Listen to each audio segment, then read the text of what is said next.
में दो शाखाएं थी, दो कांटे थे, और उन्होंने उन्हें उस कांटे से चुभाया।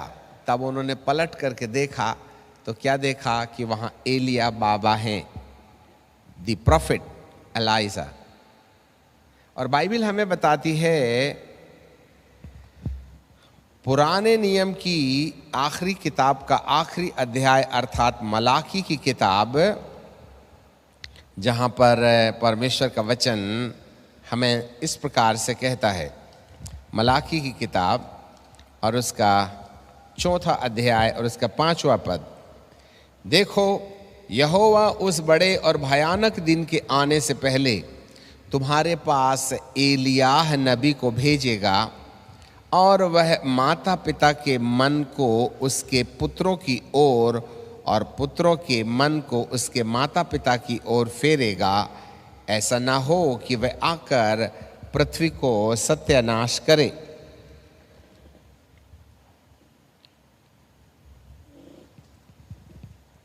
पृथ्वी को सत्यानाश करे।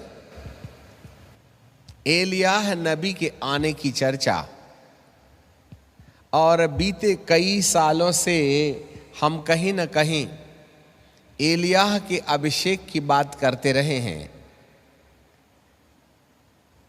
मूसा और एलिया, मूसा एक प्रेरित हैं और एलिया एक भविष्यवक्ता हैं। मूसा लोगों को मिस्र से निकालकर प्रतिज्ञा के देश में पहुंचाने की सेवा देते हैं, परंतु एलिया जब इजरायली प्रतिज्ञा के देश में प्रवेश हो गए और जब उन्होंने संसार के साथ समझौता किया और बाल और अशेर की पूजा करने लगे, इजबेल का शासन इजरायलियों के लिए महंगा हो गया। तब परमेश्वर पिता ने एलिया की सेवा शुरू दी। सो मूसा अन्य जाति में से लोगों को ले आते हैं और एलिया उद्धार पाए लोगों के बीच में जब संसार के साथ समझौता हो जाता है, तब उन्हें वापस लौटाने का काम करते हैं। इसलिए इफिसियों के 2:20 में लिखा है, प्रेरितों और भविष्यद्वक्ताओं की नींव पर जिसके कोने का सरिया मसीह आप ही हैं। यह समय आ गया है जब परमेश्वर कलीसिया में एलियाह के अभिषेक को भेजे, क्योंकि जितने लोगों ने उद्धार पाया, मिस्र अर्थात संसार से छुटकारा पाकर प्रभु को ग्रहण करके कलीसिया के सदस्य बन गए, उन्होंने विश्वास तो किया, परंतु जिस तरीके से संसार से अलग हो करके उन्हें परमेश्वर के साथ चलना चाहिए, वैसा न चलते हुए उन्होंने एक काम किया, और वो ये है कि वे इजबेल अर्थात संसार का अधिपति, इजबेल एक ऐसी रानी है जिसने यहोवा के नबियों को व्यक्ति, वस्तु, स्थिति के आधार पर गुलाम बनाकर यहोवा परमेश्वर की सही भक्ति करने के बजाय उन्हें बाल और अशेर के पुजारी बना दिए, और इज़राइल की परमेश्वर की वेदी खंडित हो गई और वे सब बाल की पूजा करने लगे। और उसका सबसे बड़ा कारण था, अकाल के समय इजबेल उन्हें उनकी आवश्यकताओं को पूरा करने के लिए अपने धन में से दिया करती थी।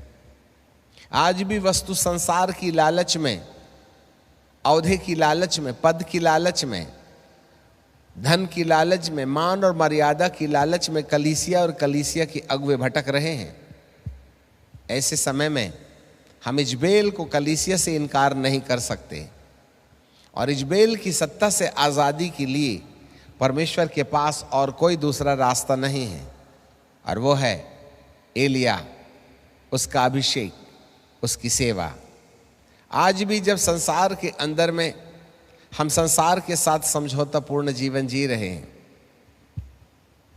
आज आत्मिकता, धार्मिकता का बोलबाला है, परंतु आत्मिकता मानो समाप्त हो गई है। हम विश्वास करते हैं प्रभु पर, परंतु हम आत्मा के चलाए चलने के द्वारा आत्मिक नहीं बन पाए। और परमेश्वर इन दिनों में हमको आत्मिक बनाना चाहता है।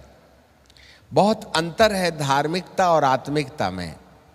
धार्मिकता हर एक व्यक्ति यीशु पर विश्वास करने के द्वारा प्राप्त कर सकता है, परंतु आत्मिकता केवल जब कोई व्यक्ति आत्मा के चलाए चलता है और आत्मा के निर्देश के अनुसार काम करता है, तब वह आत्मिक गिना जाता है। मेरा प्रभु इस प्रकार से कहते हैं, वह धर्मी लोगों को लेने के लिए नहीं वरन आत्मिक लोगों को लेने के लिए आएंगे, जिनका जीवन आत्मा के चलाए चलने के द्वारा प्रभु यीशु मसीह के सादृश बन चुका है। यीशु के आने से पहले कलीसिया को धार्मिकता से आत्मिकता में स्थानांतरित करना पड़ेगा।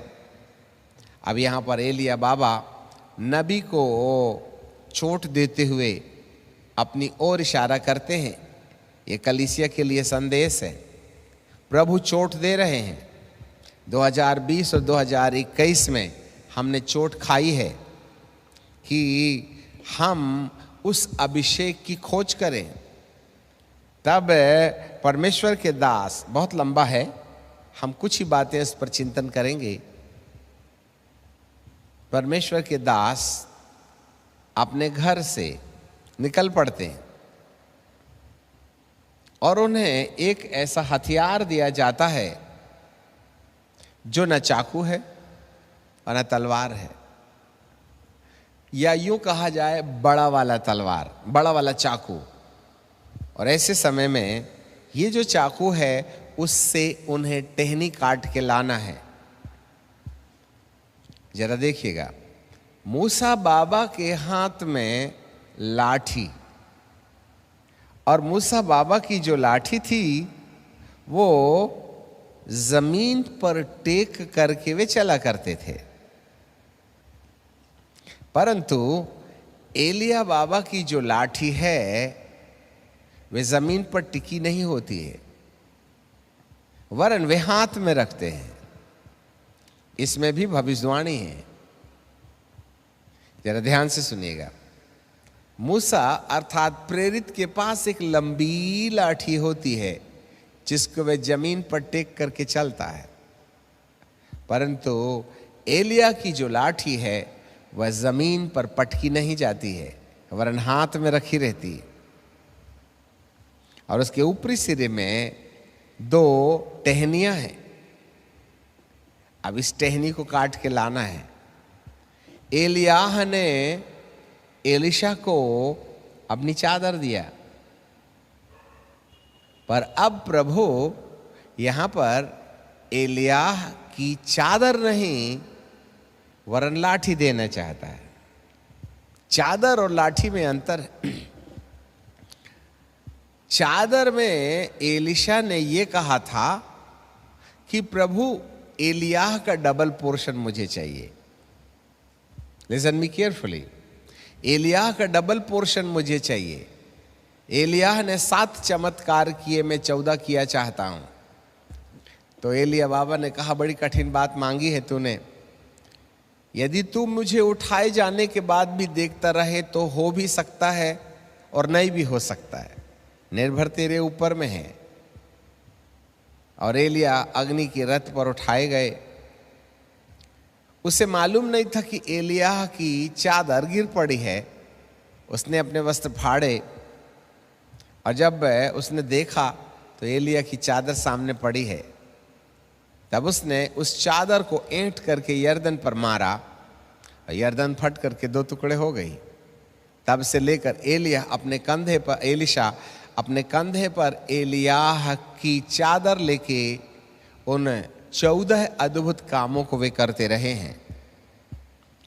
परंतु अब इस पीढ़ी के अंदर यीशु मसीह के आगमन के पहले जब एलियाह की सेवा दी जाएगी तो उस जमाने में एलियाह ने जो अभिषेक की चादर छोड़ी वह एलीशा की प्रॉपर्टी बन गई। वन मैन शो, एक ही व्यक्ति के द्वारा घटना घटी। परंतु यीशु के आने के पहले जब ये अभिषेक आएगा तो वहां एक व्यक्ति की बपौती नहीं होगी।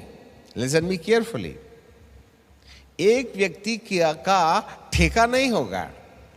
अब यहां पर हमें एक बात अच्छे से याद रख लेना चाहिए, अंत के दिनों में जो भी जागृति आने वाली है, उस जागृति में किसी एक विशेष व्यक्ति का महत्व नहीं होगा, वरन वो चादर के बजाय लाठी का इस्तेमाल करेगा। और लाठी में यहां पर एक व्यक्ति की सेवा नहीं होगी। अब तक की जागृति में परमेश्वर पिता किसी विशेष व्यक्ति को काम में लाते रहा।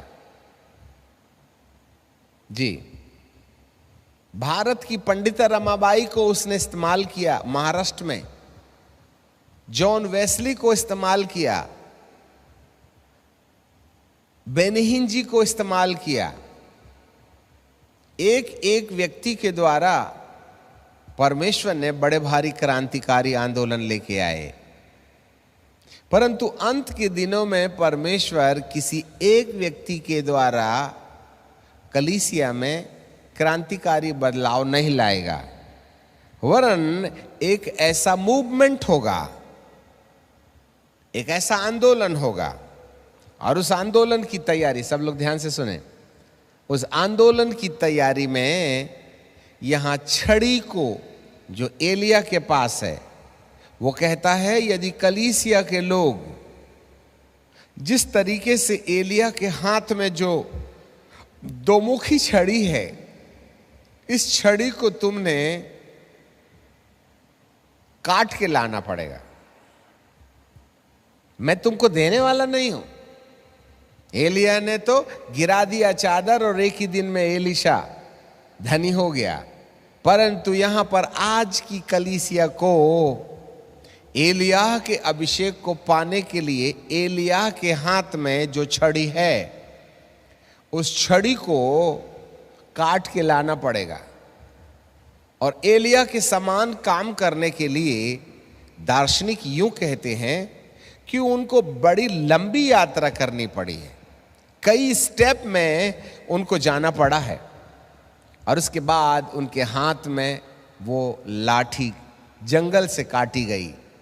वहां तक पहुंचने के लिए सबसे पहले उनको एक चाकू दिया जाता है, जो न तलवार है न छोटा चाकू है, वरन तलवार और चाकू के बीच का, जैसे नेपाली कुकरी कह सकते हैं, जो न छोटा चाकू है न बड़ी तलवार है। शब्दों पर ध्यान दीजिएगा। तलवार से इंसान को काटा पीटा जाता है, पशुओं को काटा पीटा जाता है। चाकू से सब्जियां काटती हैं, बहुत छोटा होता है। इसलिए तलवार और चाकू के बीच जिससे लकड़ी काटी जा सके। यदि आप अरुणाचल में चले जाएं, नेपाल में चले जाएं, तो उनके पास में जो कुकरी होती है वो आम चाकू से लंबी होती है और तलवार से भी छोटी होती, बहुत शार्प रहती। एक बार मारो तो खचाक से कट जाती, बहुत तेज होती है। कुछ इसी तरीके से लकड़ी काटने के लिए एक हथियार दिया जा रहा है। अब यह हथियार क्या है, पहले हम दर्शन को एलेबोरेट कर लेंगे, फिर एक एक विषय पर हम चिंतन करेंगे। हर एक कलीसिया के सदस्य को तलवार की नहीं, चाकू की नहीं, तलवार और चाकू के बीच वाला जिससे लकड़ी काटी जा सकती है, ऐसे एक हथियार की जरूरत है। यह कौन सा हथियार है? यह हथियार परमेश्वर का वह वचन है, जैसे इब्रानी की किताब में लिखा है, तेरा वचन दुधारी तलवार है, जो गांठ गांठ और गूदे गूदे को वार पार छेदता और जीव और प्राण को अलग अलग कर देता है। जी, अब तक 2020 अर्थात 2019 तक परमेश्वर तलवार के द्वारा हमें कंफर्ट देते रहे, परंतु 2020 के बाद से ये तलवार का काम खत्म हुआ। तलवार हमारे लिए रक्षा का कारण बनी रही, प्रतिज्ञाएं हैं। मत डर, मैं तेरे साथ हूं, आग तुझे जला न पाएगी, पानी तुझे डुबा न पाएगा, मेरे गरीब हो जाने से तू धनवान हो गया, मेरी पीठ पर मार खाने से तू चंगा हो गया। इस प्रकार की जो बातें हैं जो नए लोगों को कंफर्ट देती हैं, आराम देती हैं, प्रभु का प्यार और उसकी दया का प्रमाण देती हैं। परंतु 2020 से ये तलवार का काम खत्म हुआ। हमने 2020 में और 2021 में परमेश्वर की उन प्रतिज्ञाओं को बहुत दावा किया कि कोरोना चला जाए, बीमारी चली जाए, कोरोना से लोग चंगे हो जाएं, परंतु प्रतिज्ञाओं को हम पूरा होता हुआ नहीं देखे। विश्व के हर भक्त लोगों ने इकट्ठे होकर के कोरोना भगाने के लिए उपाय किया, परंतु गया नहीं। वो अपने समय से आया और अपने समय से चला गया। इसका मतलब है उसके ऊपर हमारा नियंत्रण नहीं है। बहुत से लोग तो ये कह बैठे कि परमेश्वर की प्रतिज्ञाएं जो कल तक हमारे जीवन पर लागू हुआ करती थीं, आजकल ये प्रतिज्ञाएं काम क्यों नहीं कर रही हैं? क्या परमेश्वर ने अपना करवट बदल लिया क्या? नहीं नहीं नहीं नहीं। तलवार जो उसका परिचय था, अब उसने उसको छोटा कर लिया है। ये प्रोफेटिकल टाइम है, टाइम ऑफ एलाइजा। एलिया का वक्त है और एलिया के पास में दया वगैरह नहीं है। उसने सीधे सीधे आसमान से आग गिराया और कहा जो यहोवा की ओर है वो यहोवा की ओर हो जाएं और जो बाल की ओर है वो बाल की तरफ हो जाएं। सो बहुत से इजराइली इजबेल का पक्ष छोड़कर बाल के पास से हटकर यहोवा की ओर फिर गए और कुछ लोग थे जो बाल की तरफ बने रहे। तब एलिया ने कहा इन सबको पकड़ लो और किद्रोन के नाले में ले जाओ, वहाँ इनकी चंपी करेंगे। और 400 बाल के पुजारियों की एक ही घंटे में छुट्टी कर दी, धड़ से गर्दन अलग। और उन्होंने बाल और अशेर की वेदियों को ढा दिया। ये जो शुद्धिकरण के लिए छाती में गोश्त चाहिए, इसमें प्यार का कोई काम नहीं है, इसमें परमेश्वर की वो सख्त आवाज है। इसलिए इन समयों में 2020 में तो हमने कलीसिया में बहुत कम लोगों को खोया, या मसीहियत ने किसी को नहीं खोया तो चलेगा, परंतु 2021 में हम कलीसिया और याजकों के ऊपर में कहर देखते रहे हैं। यहाँ पर ये तलवार जो छोटी बड़ी थी, अब वह एक हथियार में बदल गई है। और यही वह हथियार है जिसको प्रभु आज कलीसिया को देना चाहता है। जहाँ भारी मात्रा में काट और छांट है, जहाँ दया और प्रेम का काम नहीं है वरन न्याय का काम है। इससे पहले परमेश्वर ने एक तरफा अनकंडीशनल लव के बारे में अपना प्रमाण दिया, परंतु अब यहाँ अनकंडीशनल नहीं वरन कंडीशनल लव है।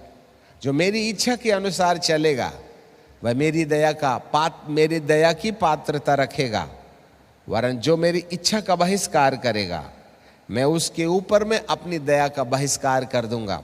और यही एक सबसे बड़ा कारण है कि विश्व के भारत के हर कोने में बहुसंख्यक याजकों को अपनी यात्रा बंद करनी पड़ी और वे धरती को प्यारे हो गए।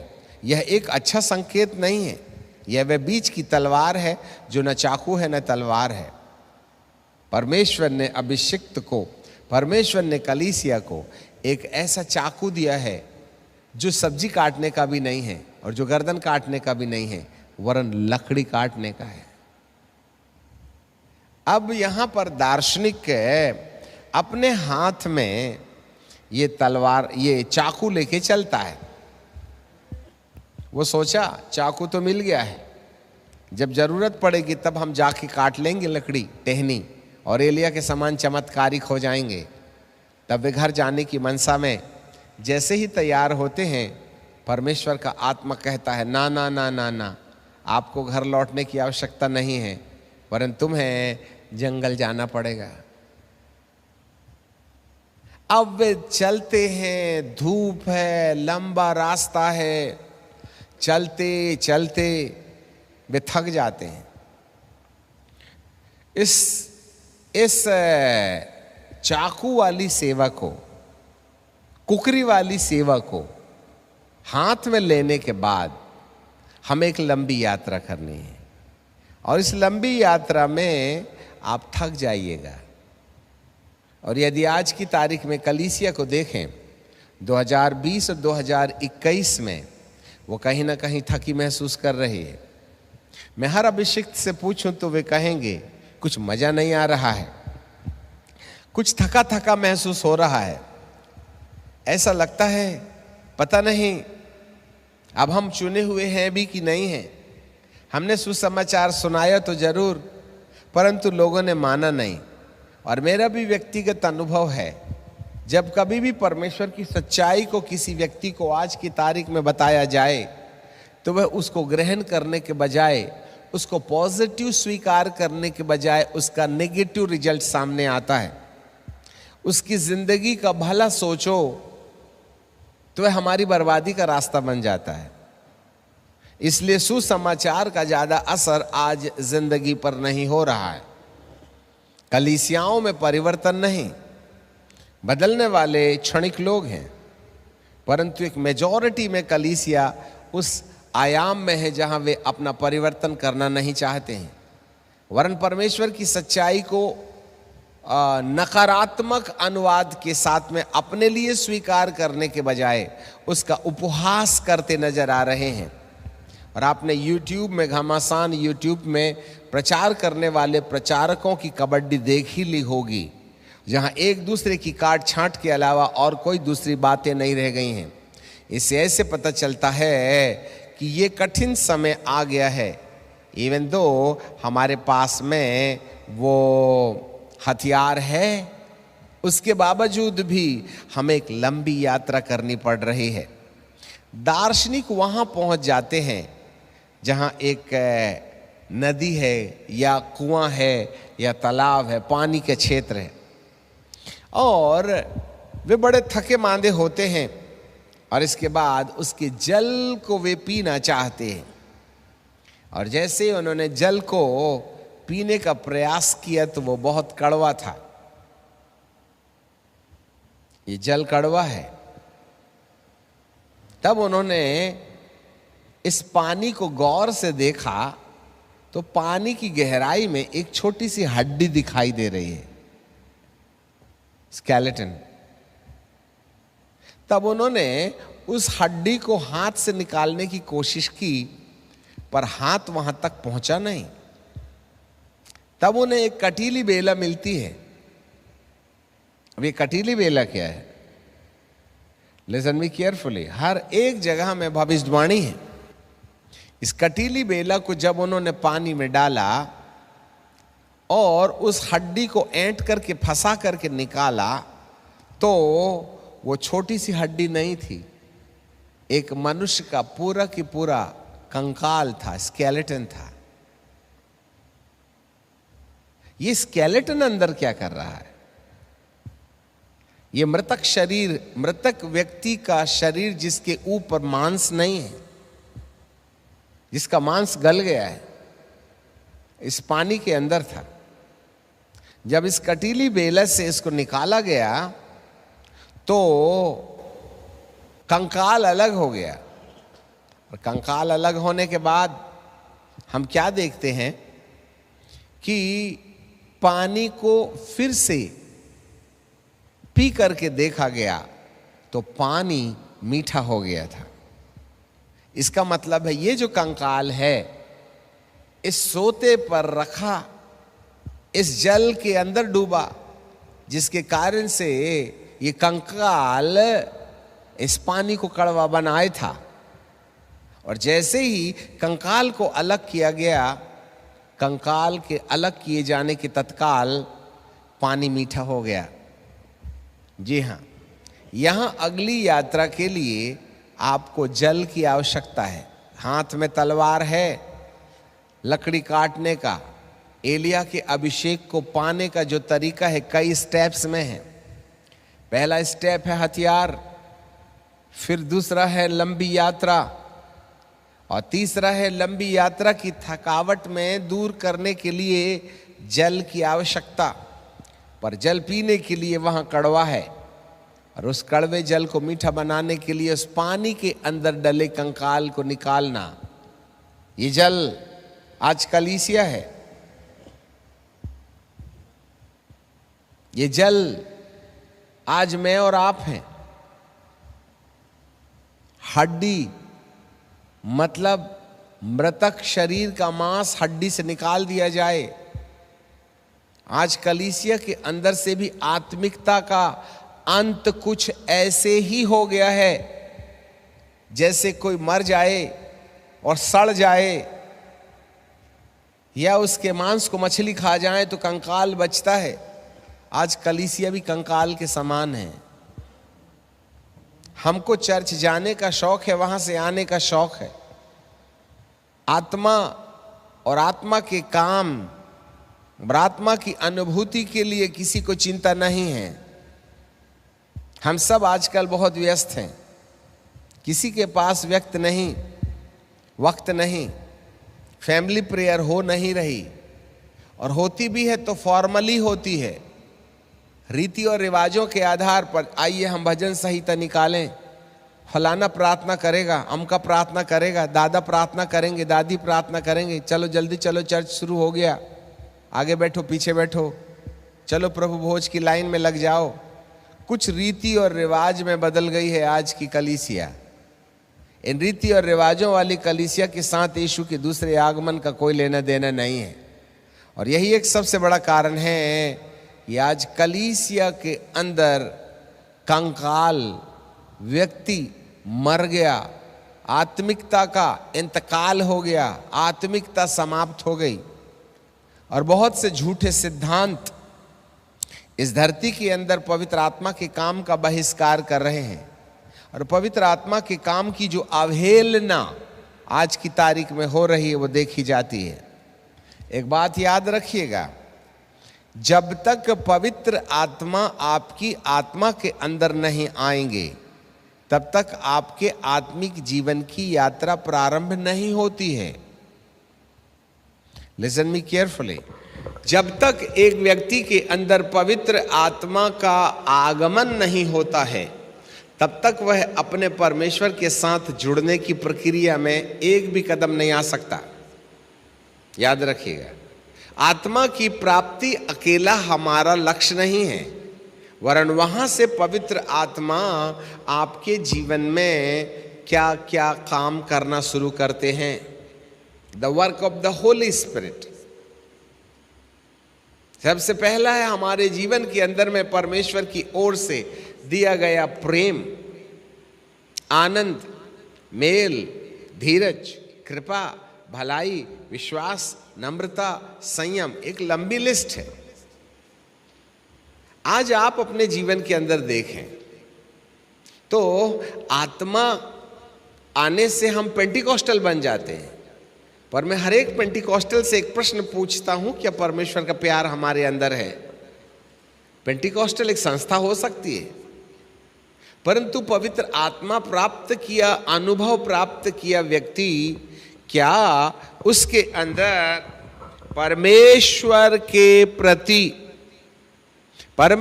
के प्रति प्यार की भावना जागी? ये अगापे प्यार है। रोमियो 5:5 में लिखा है, पवित्र आत्मा के द्वारा प्यार हमारे हृदय में डाला गया। सो क्या हमारे पास में कोई डिवाइन लव है, ईश्वरीय प्यार? आज लोग सेल्फिश हैं। अपना, मेरी मिनिस्ट्री, मेरा नाम, मेरी इज्जत, मेरा अभिषेक, मेरी दौलत, मेरी dignity.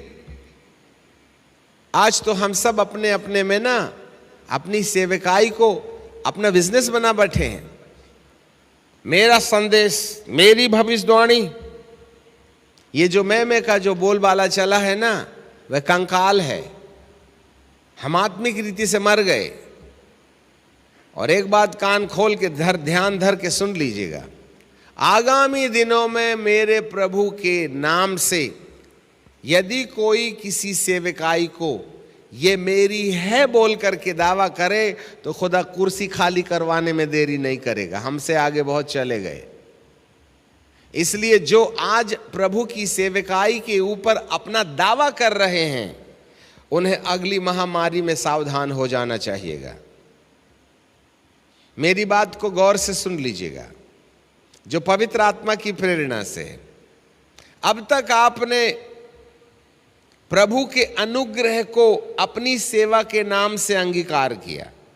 This is my ministry, my anointing, my power, my authority. ऐसा करने के समय परमेश्वर ने उनसे कुर्सी खाली करवा ली।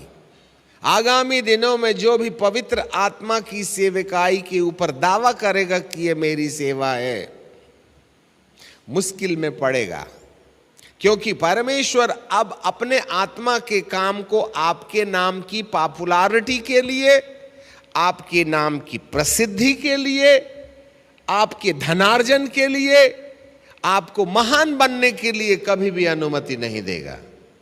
इसलिए यदि आज की तारीख तक आपने पवित्र आत्मा के वरदानों को अपनी पॉपुलैरिटी का माध्यम समझा, अपने धनार्जन का माध्यम समझा, अपनी ओन किंगडम बनाने की बात की, तो परमेश्वर इसको बर्दाश्त नहीं करेगा।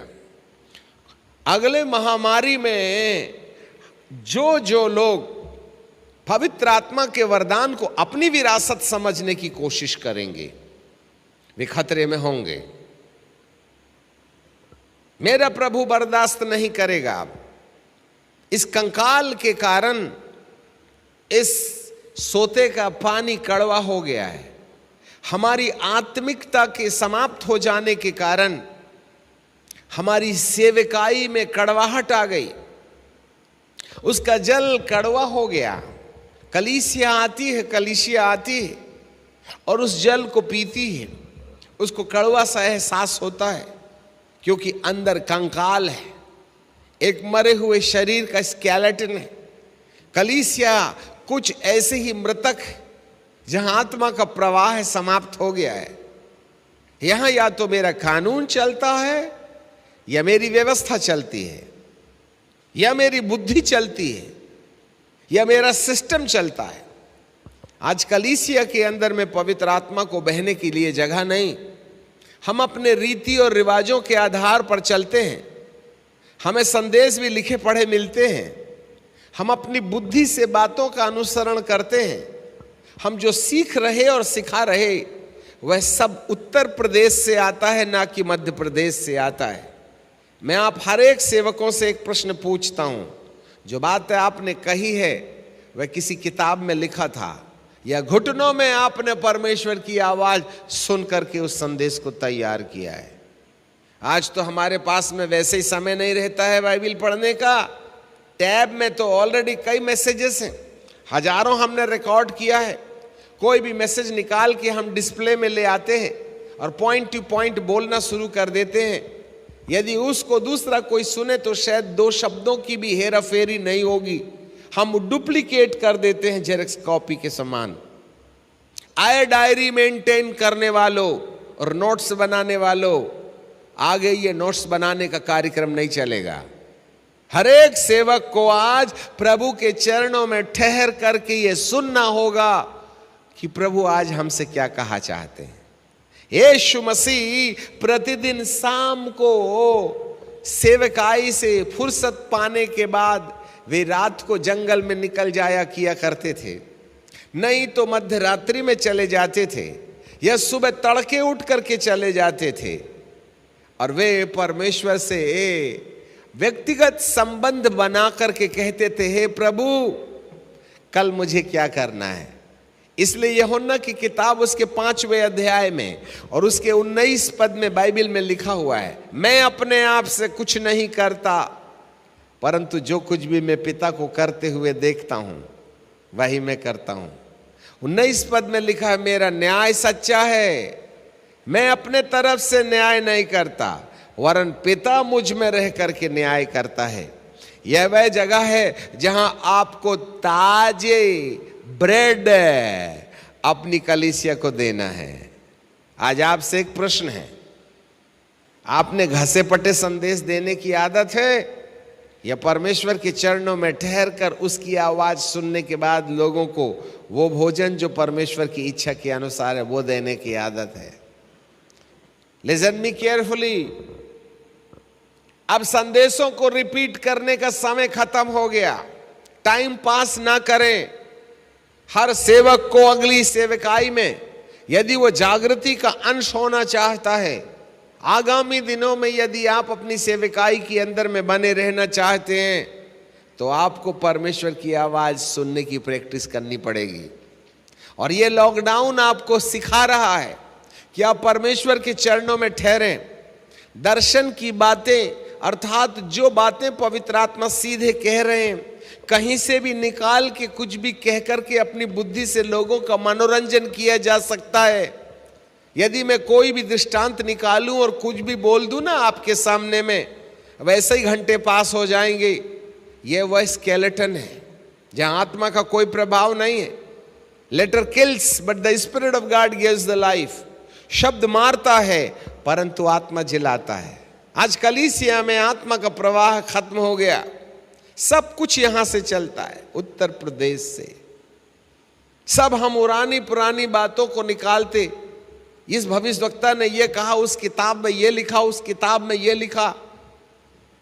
हम चगलाया भोजन किसी सेवक की नकल मार के उसके संदेश को लेके, इसके संदेश को लेके, बेनिहीन ने यह कहा, दिनकरन ने यह कहा, अमके ने यह कहा, चार्ल्स वेस्ली, ये सब बड़े बड़े महान परमेश्वर के दास, उन्होंने क्या कहा। बहुत अच्छी बात है उन्होंने क्या कहा, परंतु आज प्रभु क्या कहते हैं ये बताने वाला कौन है? बहुतों के कहे हमने प्रचार कर दिया, परंतु आज प्रभु की सुनने के बाद कहने वाला कौन है? यदि ऐसी हमारी तैयारी नहीं हुई है तो आज कलीसिया के अंदर में पानी कड़वा हो गया है।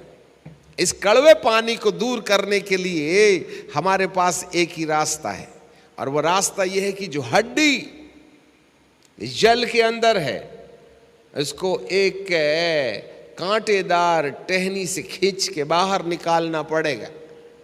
और ये टहनी और कोई नहीं है वरन ये दर्शन की टहनी है, ये प्रोफेटिकल आवाज की टहनी है, जिसके द्वारा कलीसिया के अंदर में पाई मुर्दायत, स्केलेटन, जो लंबे समय से उसका मांस खत्म हो गया, उस हड्डी को निकालना है, मुर्दायत को निकालना है। यीशु मसीह की मृत्यु के समय मंदिर का पर्दा ऊपर से नीचे तक फट गया, धरती डोल गई, चट्टानें तिड़क गईं, कब्रें खुल गईं, पवित्र लोगों की लोथें जी गईं, पर उठी नहीं। 5 घटनाओं में 5वीं घटना यह थी कि पवित्र लोगों की लोथें जी उठी, पर 6वीं घटना शुक्रवार को नहीं वरन रविवार को घटी थी। जब यीशु मसीह मृतकों में से जी उठे, तब ये शुक्रवार के दिन मरे मुर्दे जो जिंदा हो गए थे, वे यीशु के जी उठने के बाद कब्र से निकल के बाहर आए। याद रखिएगा, जान तो यीशु की मृत्यु के समय आ गई थी, परंतु कब्र से निकलने की घटना पुनरुत्थान के बाद आई। आज कलीसिया को पुनरुत्थान की जरूरत है। आज कलीसिया अंदर है, ऐसे ही है जैसे कब्र में पड़े पवित्र लोग। मट्टी तो हट गई, जान तो आ गई, चमड़े आ गए, आंख आ गई, सब कुछ आ गया, परंतु वे अंदर से निकलने तैयार नहीं हैं। आज कलीसिया अभी सो रही है। मैं आपसे पूछता हूं, एवेंजलिज्म कहां गया? कहां है एवेंजलिज्म? सब वही तो है, आ तो वही रहे हैं जिन लोगों ने बपतिस्मा ले लिया। यदि हम 2019, 2017, 18 से 19 तक देखें, जहां जहां भी सभाएं हुई हैं, उन सारी सभाओं के अंदर में केवल मसीही विश्वास करने वालों की भीड़ है, और दिल देने में भी उन्हीं की भीड़ है। नए लोग नहीं आते। हमने समस्त भारत में भ्रमण किया। 2000 से 2019 तक बड़े बड़े क्रूसेड्स चलाए, जिसमें हजारों और हजारों की संख्या में लोग थे। इन तमाम क्रूसेड्स के अंदर में नए न्यू कमर्स नहीं थे, नए लोग नहीं थे। सब कलीसियाएं शहर के इकट्ठा होकर के एक अच्छे खासे वक्ता को बुला लेते हैं और खुद ही खा के पेट भर लेते हैं। मैं आपसे पूछता हूं 2012 के बाद से आपकी कलीसिया में आने वालों की संख्या गिनिएगा। रेयर ऐसी कलीसियाएं होंगी जहां पर अन्य जातियों की आवाजाही बनी होगी, नए लोगों की। परंतु 2012 से लेकर 18-19 तक हर शहर में विश्वासी जगत के बीच में ही क्रूसेड्स होते रहे, उन्हीं को चंगाई मिलते रही, उन्हीं के लिए भविष्यवाणी हुई, नए लोग नहीं आए। Listen me carefully. और इसीलिए परमेश्वर कहते हैं मैंने विश्वासियों के लिए इतना ढेर सारा भोजन दिया, परंतु विश्वासी ही रहे, आत्मिक नहीं बने। उनका रवैया वही था। क्रूसेड और कन्वेंशन के बाद में कहते वाह मजा आ गया, ये वाला प्रचारक थोड़ा मजेदार है, ये वाला प्रचारक थोड़ा खट्टा है, ये थोड़ा मीठा है, ये थोड़ा कड़वा है। हमने प्रचारकों को केवल नंबर देने के अलावा और कुछ नहीं किया, सीखे वगैरह कुछ नहीं, औंधे घड़े में पानी, जैसे आए थे वैसे चले गए, ताली बजा करके, हार माला दे करके। आज कलीसियाएं मृतक पड़ी हुई हैं, स्केलेटन है, उसमें कोई परिवर्तन नहीं। कई आए कई चले गए। अरे आपका भी तो मोबाइल नंबर बताया था कि नहीं, नाम भी तो पुकारा था कि नहीं, भविष्यवक्ता ने आके बदल गए क्या? प्रभु कहते हैं तो फलाने को, रमेश कुमार को मैं महान बनाऊंगा। आज 3 साल के बाद मैं रमेश कुमार से पूछता हूं तुम्हारी जिंदगी में क्या बदला? सब कुछ वैसे ही था। तो भविष्यवक्ता ने तुम्हारा मोबाइल नंबर बना के कौन सी तीन नाल वाली बंदूक चला ली? मैं हर एक भविष्यवक्ता के द्वारा भविष्यवाणी जो आपके नाम पर की गई थी, उसमें से परिवर्तनशील कौन लोग हैं मुझे बताइएगा। मेरे लिए भी कई भविष्यवक्ताओं ने कई भविष्यवाणी की, परंतु हुआ वगैरह कुछ नहीं। हम तो जैसे थे वैसे ही हैं। क्या ये स्केलेटन नहीं? कि हड्डी नहीं? आपका तो कमरा नंबर भी बता दिया सामने वाले ने, आपके जेब में कितनी नोट है वो भी बता दिया, आपकी जन्म तारीख बता दी, आपकी पत्नी का नाम बता दिया, आप काम क्या करते हो वो बता दिया, पर बदलाव कहां है? Where is the transformation now? भविष्यवाणी सुन सुन के भी क्या हुआ? भविष्यवक्ता मनोरंजन कर गया आपका नाम बता के, आपने भी ताली बजा के मनोरंजन कर दिया, पर कलीसिया के अंदर रूपांतर कहां है?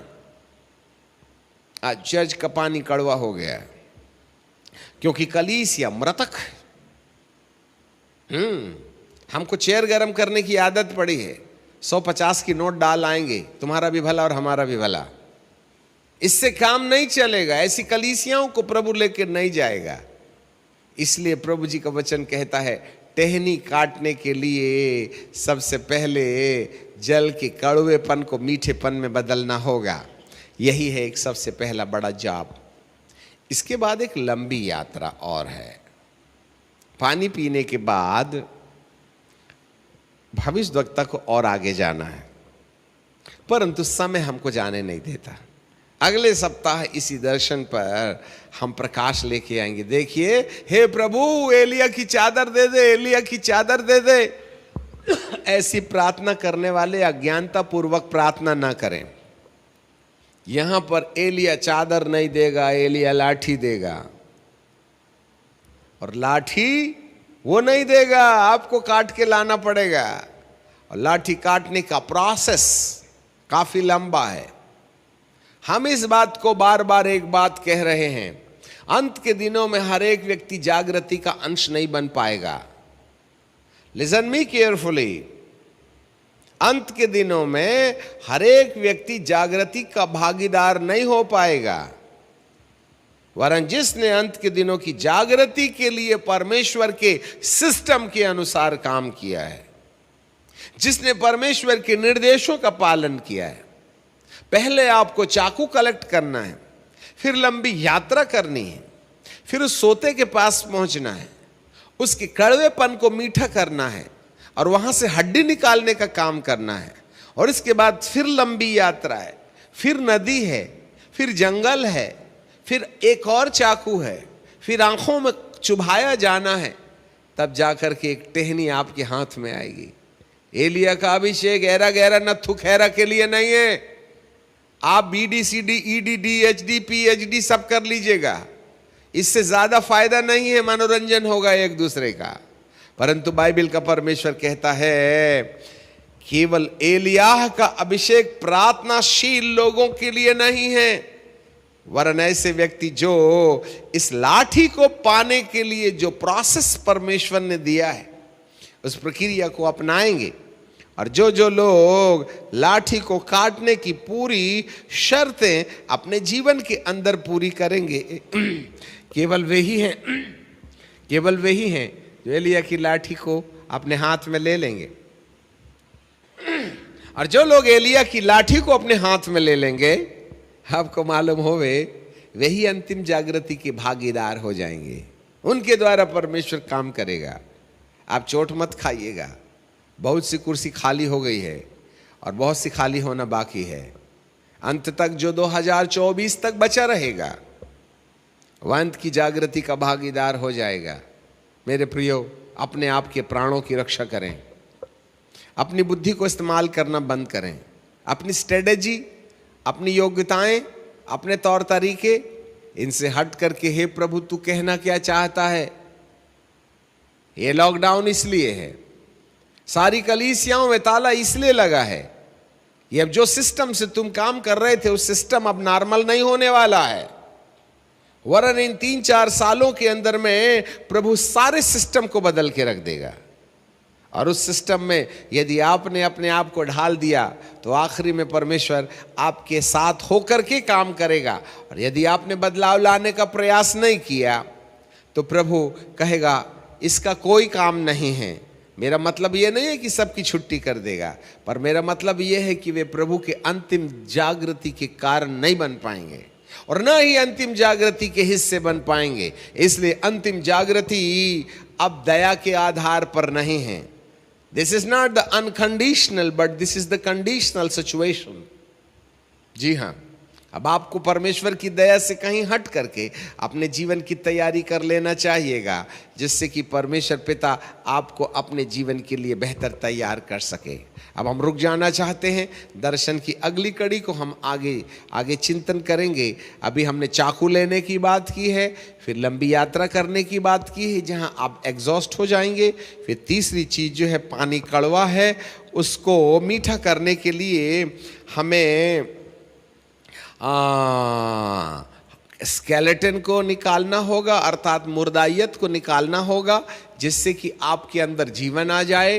तब कलीसिया पर एक नया आंदोलन, जो आज बिटरनेस है, मेवाद है, तेरावाद है, सिद्धांतवाद है, इस सारे वादों से यदि कलीसिया जूझ रही है, वो निकल के बाहर आ जाए, तो मेरा प्रभु कहते हैं कि मैं तुम्हें बेहतर रीति से बदलने में जरा देरी नहीं करूंगा। इसकी अगली कड़ी में हम इसको आगे देना जाना चाहेंगे, पर हम यहाँ रुक जाना चाहते हैं और परमेश्वर से प्रार्थना करना चाहते हैं।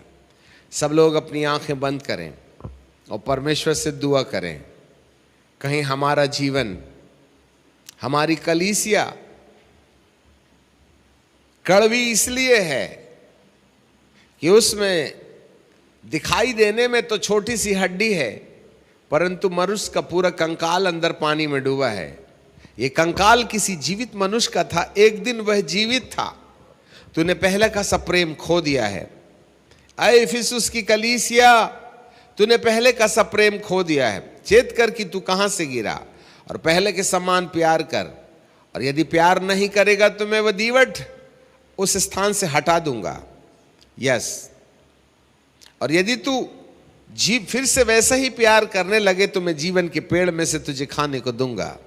मेरे प्रियो, स्केलेटन को निकालना, इस मानव के अस्थि कंकाल को निकालना, कलीसिया के अंदर जो मुर्दापन है उसको निकालना हमारी सबसे आवश्यक सामग्री है, जिसके बाद ही जागृति के अगले आयाम में हम पहुंच सकते हैं। जी हाँ, आइए हम प्रार्थना करें। इन पदों पर, इन चरणों पर चिंतन करें। स्वर्ग और पृथ्वी के बनाने वाले परमेश्वर, हम आपको धन्यवाद और धन्यवाद देते हैं, आपकी आराधना करते हैं, आपकी स्तुति और तारीफ करते हैं। आपने हमारे साथ वचन में होकर के बातचीत किया और प्यारे पिता परमेश्वर, आप भविष्यवाणी के द्वारा हमें चेतावनी दे रहे हैं। अंत के दिनों में एलिया तो आएगा ही आएगा, परंतु एलीशा को चादर दिया था, हमें चादर नहीं देगा, नहीं तो हम अपने परिचय में खड़े हो जाएंगे। एलीशा का अपना परिचय था। इस अंतिम दिनों में आप हमारे परिचय से प्रेम नहीं करते हैं।